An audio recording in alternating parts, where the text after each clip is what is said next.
terima kasih kepada Prof. Sudiarto telah berkenan untuk memenuhi permintaan wawancara dari kami, calon ASN di Universitas Mataram.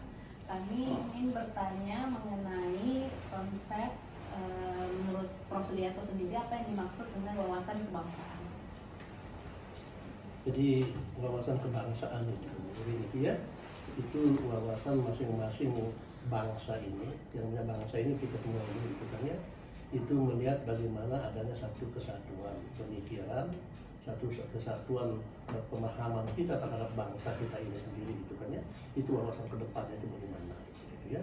Nah kita ini landasan dasarnya itu sudah ada berdasarkan Pancasila dan Undang-Undang 45. Ini dasar kita untuk bergerak, untuk menuju kepada yang lebih baik tentunya gitu kan ya. Nah, jadi awalnya dulu itu kan pendiri-pendiri bangsa ini sudah meletakkan ya dasar-dasar bagaimana bangsa ini ke depan. Tinggal sekarang kita generasi berikutnya itu mengisi kemerdekaan itu bagaimana? Ya, mengisi kemerdekaan itu dengan cara yang tentunya adalah sesuai dengan mana bidang-bidang kita sendiri.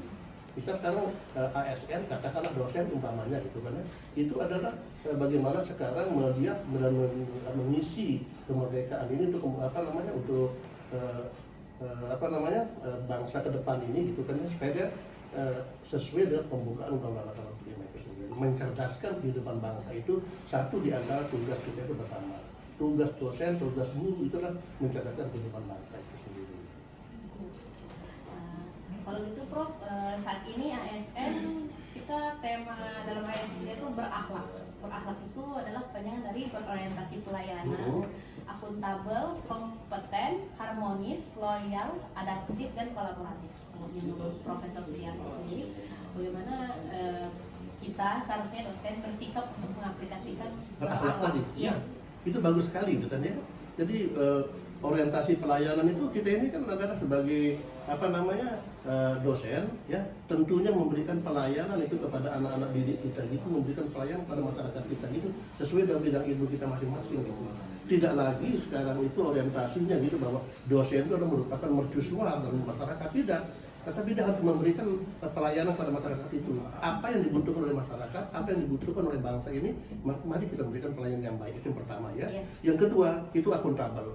Akuntabel itu kan arti lain dari bahasa Indonesia, itu adalah tanggung jawab itu kan ya. Tanggung jawab sendiri berbagai macam dia. Tetapi kalau dikatakan akuntabel itu adalah bagaimana kita menjadi seorang dosen yang akuntabel, yang dapat dipercaya di bidang ilmu kita, di bidang perilaku kita, di bidang kata-kata kita, dan segala macamnya. Tentu harus diperhatikan itu deh ya. Kemudian yang ketiga kompeten. Oh ya, dosen itu harus berkompeten ya, dimulakan sesuatu berkompeten dalam bidang ilmunya tentunya gitu kan ya. Itu dia. Kemudian harmonis, bagaimana sekarang kita menciptakan suasana harmonis ya antara dosen, pegawai, mahasiswa, dan intinya adalah tridharma itu sendiri gitu kan ya. Yang kita sama-sama dengan masyarakat harus hidup harmonis. Kemudian layak ya. Loyal. Memang harus kita loyal gitu kan ya. Loyal pada negara ini. Kita ini adalah abdi negara ya, maka kita harus loyal pada negara itu sendiri gitu kan ya. Bukan loyal kepada orang per orang, tetapi loyal kepada negara itu sendiri gitu kan ya.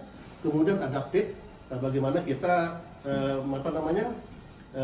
melakukan bisa dosen harus bisa beradaptasi gitu kan ya dengan perkembangan zaman ini, bisa beradaptasi dengan kebutuhan masyarakat itu sendiri gitu kan ya. Itu yang kolaboratif, bagaimana bisa berkolaborasi ya kan dengan anak didik kita, berkolaborasi dengan masyarakat kita. Itu yang penting, itu bagaimana untuk menatap masa depan bangsa yang sendiri gitu. Yang terakhir Prof, terkait dengan isu-isu kontemporer saat ini, misalnya narkoba, terus KKN, korupsi, terus terorisme, radikalisme, bagaimana seharusnya kita ASN dalam menyikapinya? Pertama apa tadi? Narkoba.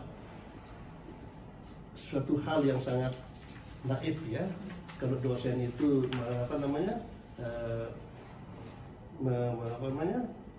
bergerak di bidang itu, sangat naif dia dosen untuk narkoba itu ya. Itu ya kalau bisa jangan merokok, karena narkoba itu kan lebih dekat dengan sana gitu kan ya, dengan rokok. Yang kedua adalah merokok gitu, mengurangi keinginan kita untuk mengikat narkoba itu. Yang kedua korupsi. kolusi nepotisme. Iya, kalau KKN, korupsi dan nepotisme itu kan ya, itu pertama kalau baru bisa terjadi korupsi itu kalau memang tuntutannya itu lebih besar daripada apa yang dimiliki gitu kan. Iya. Itu dia. Itu sangat kecil kemungkinannya kalau dosen itu untuk korupsi kalau dia bukan pejabat itu kan ya. Paling-paling korupsinya masalah korupsi waktu lah. Misalnya itu waktunya 120 menit, ya mungkin yang isi 110 menit. Iya. Ya mungkin ada kepentingan lain. Jadi korupsi dosen hanya sebatas itu dia. Nah, kemudian tata terorisme, ya kita mengajarkan kepada anak-anak didik kita gitu, kepada mahasiswa kita gitu, itu kan ya bahwa mana yang tidak boleh dan mana yang boleh dilakukan. Teror itu artinya menakut-nakuti gitu kan, menakut-nakuti siapa saja mau ditakuti gitu dia. Sungguh sangat tidak masuk akal kalau ada dosen itu menakut-nakuti mahasiswanya gitu kan, apalagi ikut terlibat dalam kegiatan-kegiatan yang sangat merugikan bangsa dan negara ini, ya kan itu dia sangat merugikan, boleh itu gitu kan ya. Oke, silakan apa lagi?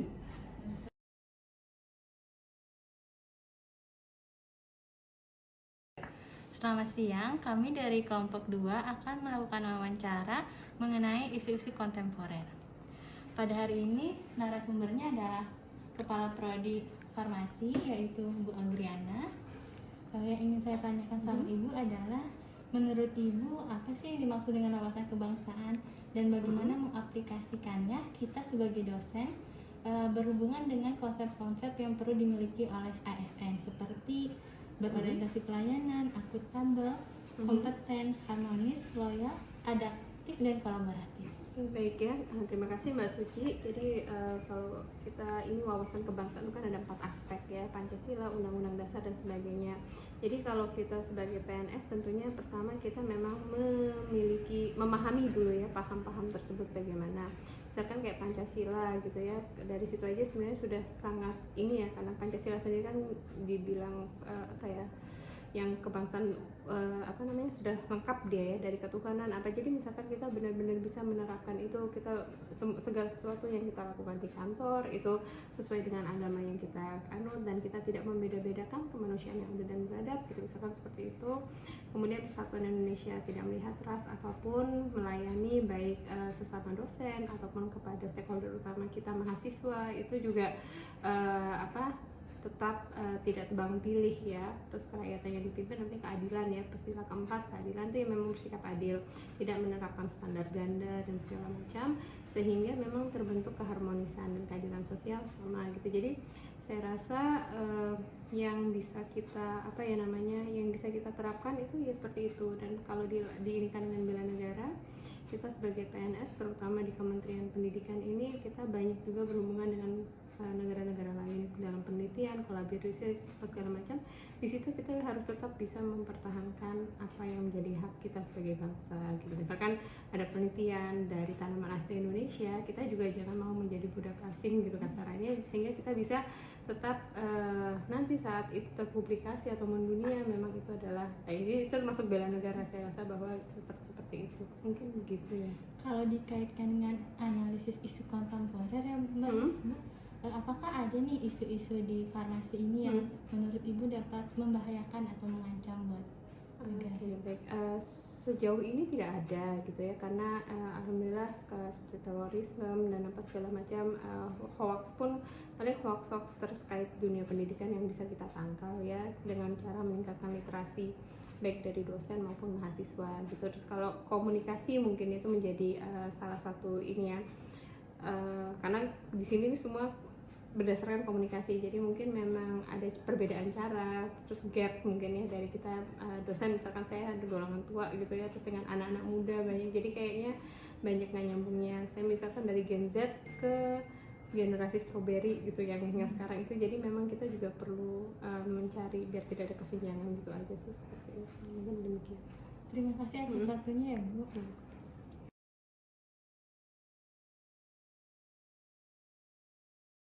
Siang Bu Anggun, kami dari tim angkatan 12 Satsar ingin mewawancara Ibu terkait dengan wawasan kebangsaan, terutama di dunia dosen dan juga aplikasinya.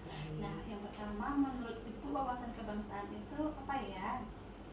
Jadi ini mengenai wawasan kebangsaan ya untuk lingkungan dosen ya Mbaknya. Jadi wawasan kebangsaan itu menurut saya ya, jadi di mana warga negara itu tahu ya di mana negaranya. Jadi istilahnya itu di mana bumi dia pijak, disitulah langit dia junjung. Jadi dia paham betul negaranya.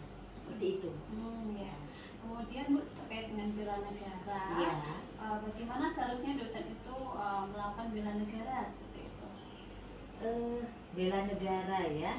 Jadi terkait dengan bela negara, kalau di tugas kami ya dosen itu kan terkait dengan Tridharma perguruan tinggi. Jadi kita harus bertanggung jawab dengan pekerjaan kita, kemudian profesionalisme di dalam melaksanakan Tridharma, pendidikan, penelitian, pengabdian kepada masyarakat, dan juga jangan lupa itu mengaplikasikan ilmu pengetahuan yang kita miliki dan mengembangkannya, seperti itu. Nah, yang ketiga Bu, sekarang ini kan kita punya slogan baru untuk ASN, yaitu ASN berakhlak. Nah, menurut Ibu bagaimana seharusnya dosen itu mengaplikasikan slogan tersebut? Ya, akhlak ya, slogan ASN itu.